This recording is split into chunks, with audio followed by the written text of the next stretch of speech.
name's Kevin Ray. I'm from Anderson, South Carolina. I had a relationship with the Lord at a young age, and I knew He was real. But as going through high school, I got to running with the wrong crowd. I was always searching for something to make me feel okay. And what I didn't know is it was Jesus Christ. That's what I was missing the whole time. I didn't know how to deal with the emotions. I started smoking weed when I was 12. That soon progressed into using meth when I was about 16, drinking through high school. That led me to doing it every day. I lost everything I had when I was 18 years old. I got off drugs for a little while until we moved into an apartment complex here in Anderson. I soon found that there was a drug dealer right behind me in the same apartment building. It took no time for me to introduce myself, and I got right back on drugs. And that lasted for many years. My wife, she had had enough. I think I got clean for like 3 years, and there was somebody in my life that had come along and had dope. I resisted it the first 2 times, but that third time, I said, let me get it. And then it was on to the races after that. And I think from that point on, I never stopped doing drugs. And when I found oxycodone, that was it.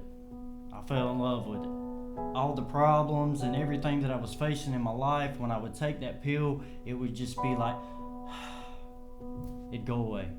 I began to neglect my family. I just began to hurt everybody around me. Nobody wanted me around.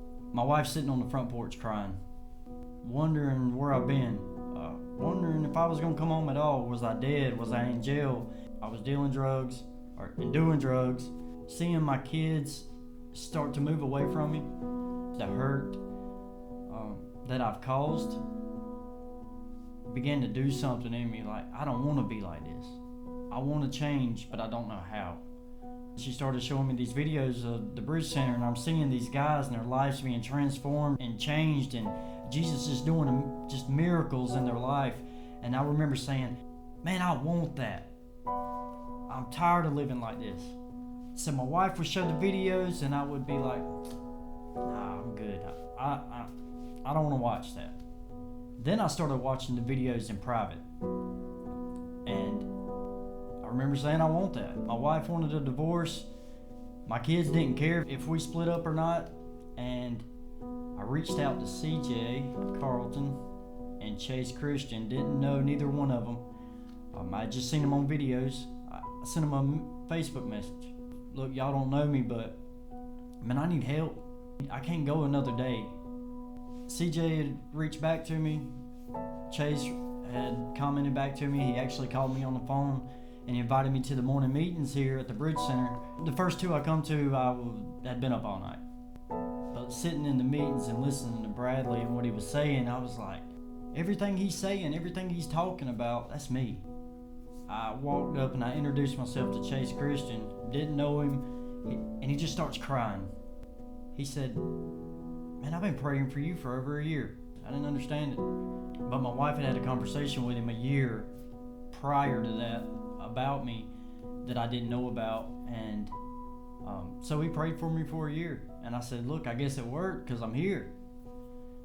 And I ended up staying a little longer that day and got to meet Bradley.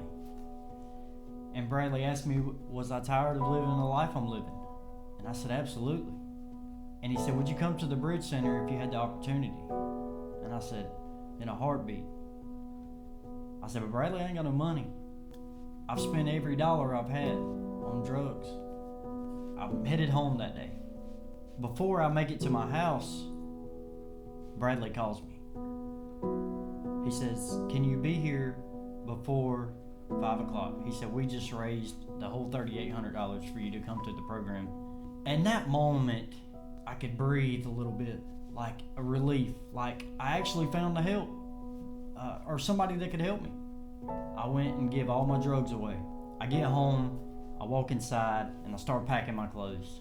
My wife and my kids, my 4 daughters, they was like, where you going? What are you doing? And I said, I'm going to the Bridge Center. And my wife, she cries, she breaks down. My kids are crying because they know they're going to get their dad back. And they bring me to the Bridge Center. That first day was really tough. I was shaking like a leaf. Didn't know what to expect. I go through some withdrawals for about 2 weeks.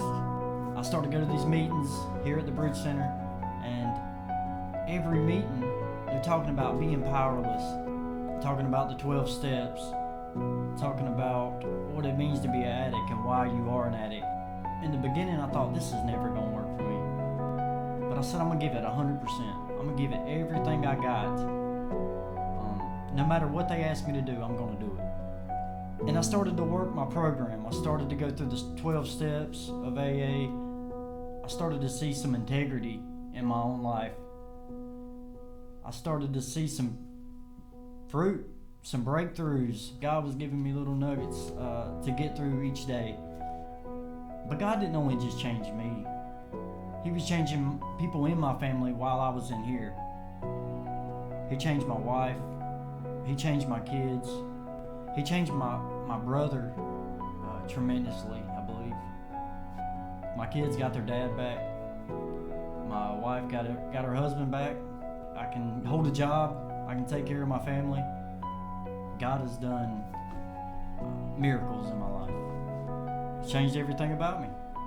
He changed the way I walk, talk. He's been so faithful. And I think that couldn't have been done without the Bridge Center recovery. The Bridge Center has been a hallway for me to seek a solution, which is Jesus. And I couldn't be more grateful and thankful for the Bridge Center.